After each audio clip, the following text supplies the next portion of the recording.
Olá, eu sou Vanessa Silva, eu sou coordenadora do curso de Engenharia Civil aqui da Universidade Estácio de Sá, Unidade Norte Shopping.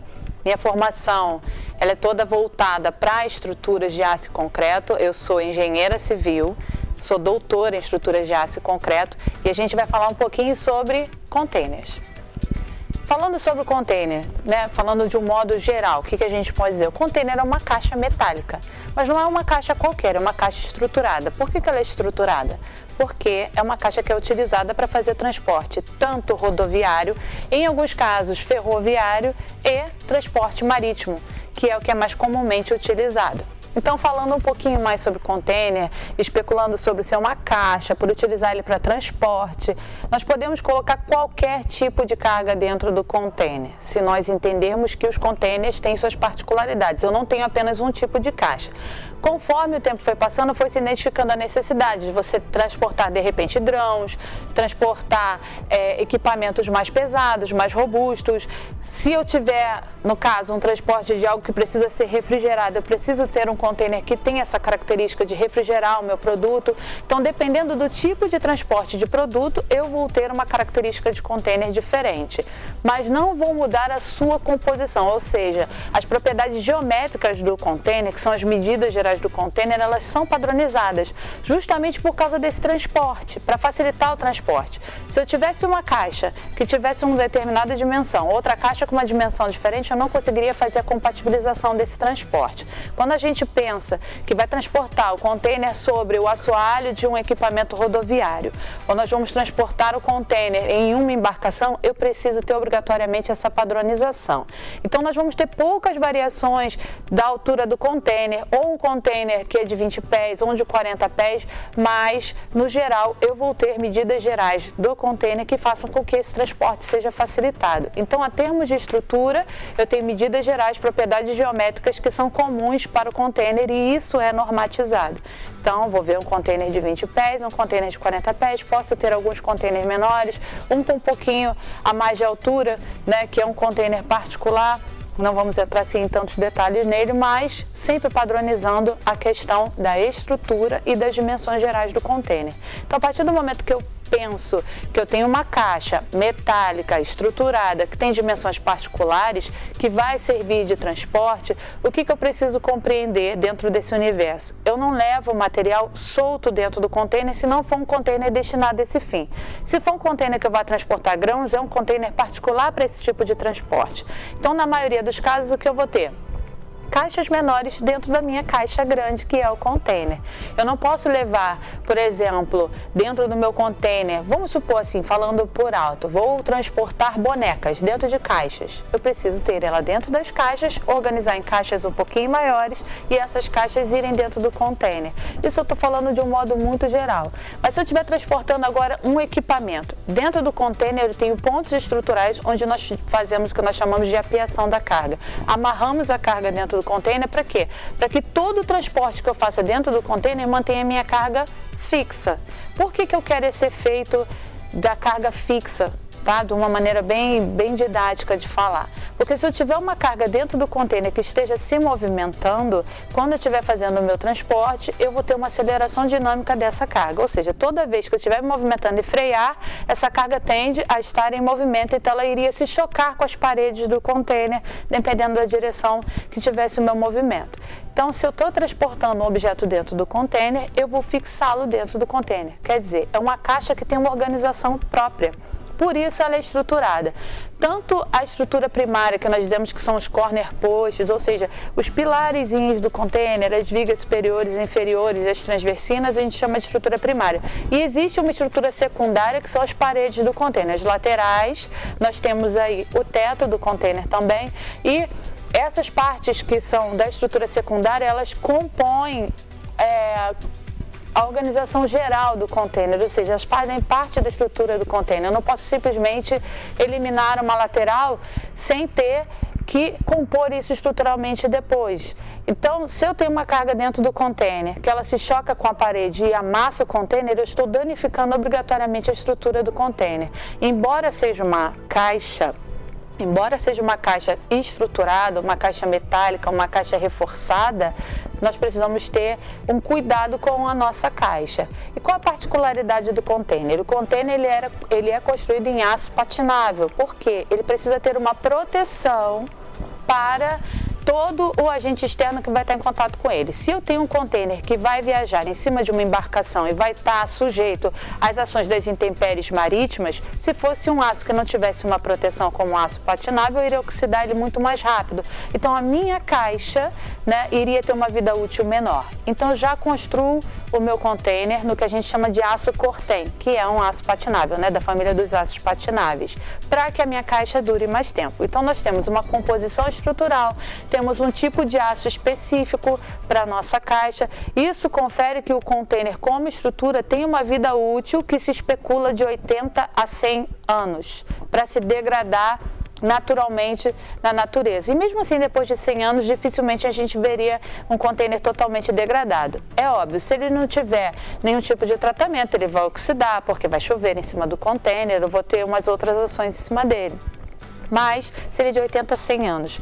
Para transporte marítimo, nós não utilizamos esse tempo inteiro. Imagina uma estrutura que eu estou lá há 80 anos colocando carga em cima dela, deformando. Existem deformações que são permanentes, então eu não posso garantir que a minha estrutura vai ter aquela resistência. Então, essa vida útil para uso de transporte, ela é bem menor.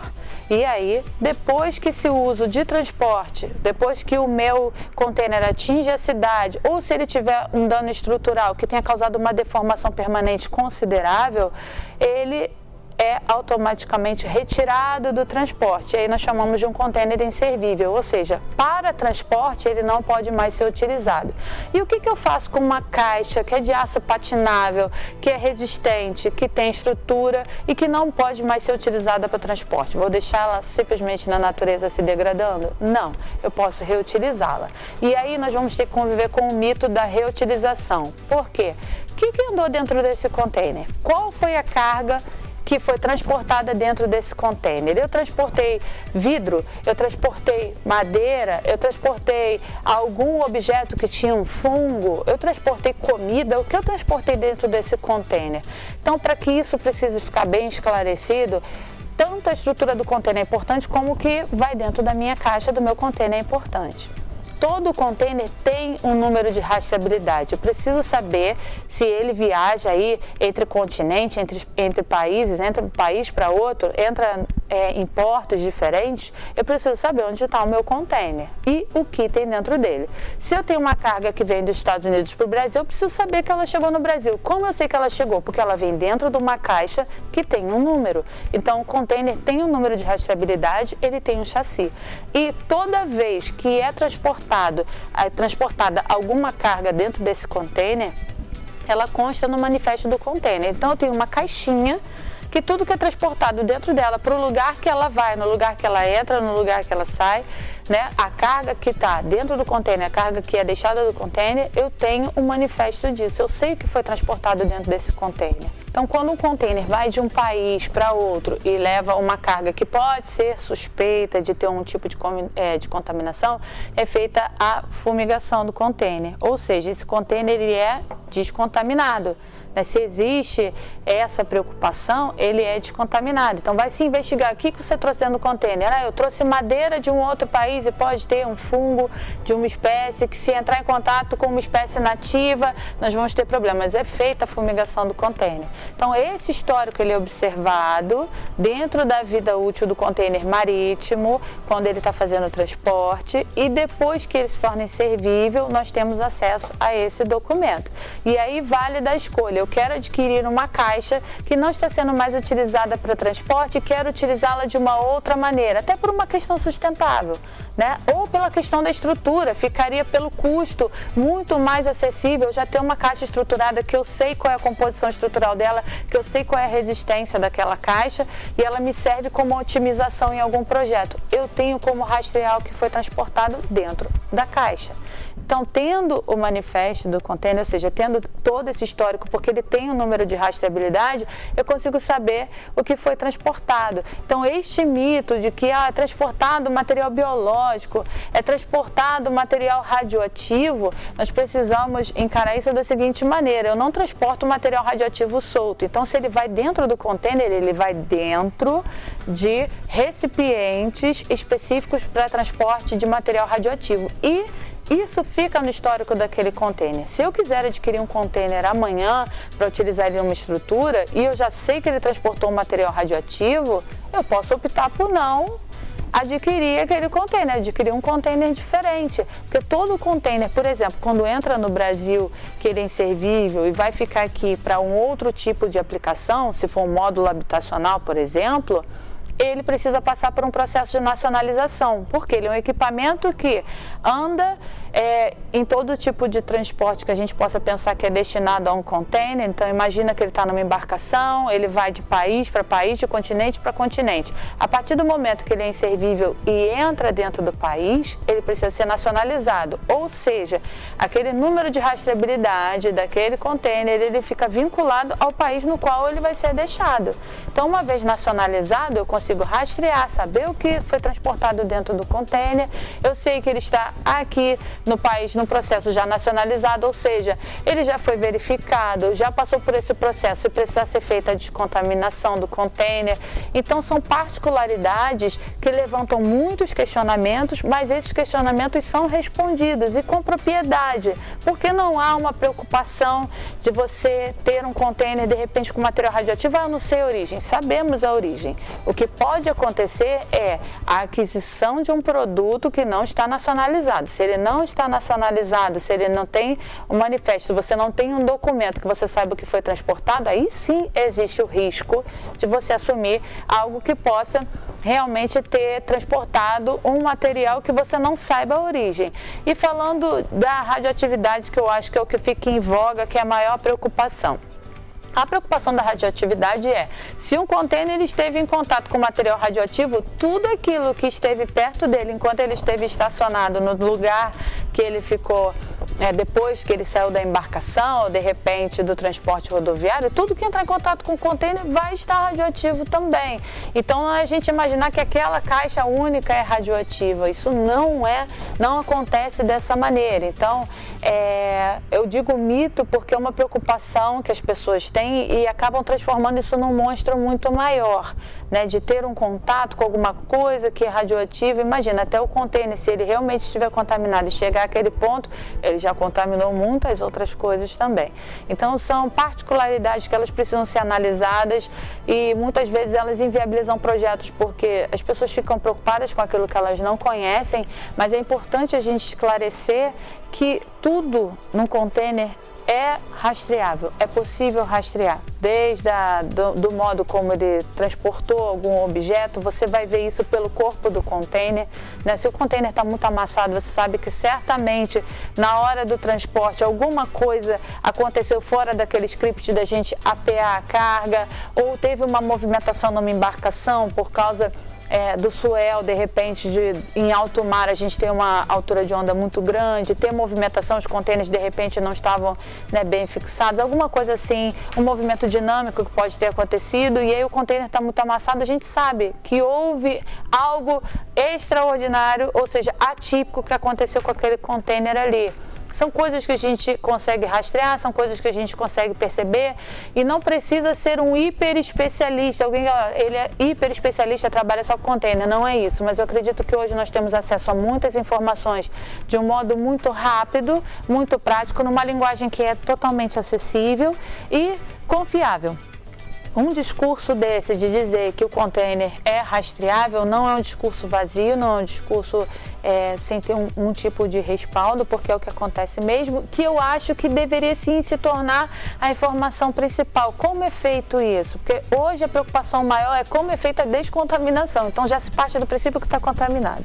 E não é assim, mas como eu rastreio?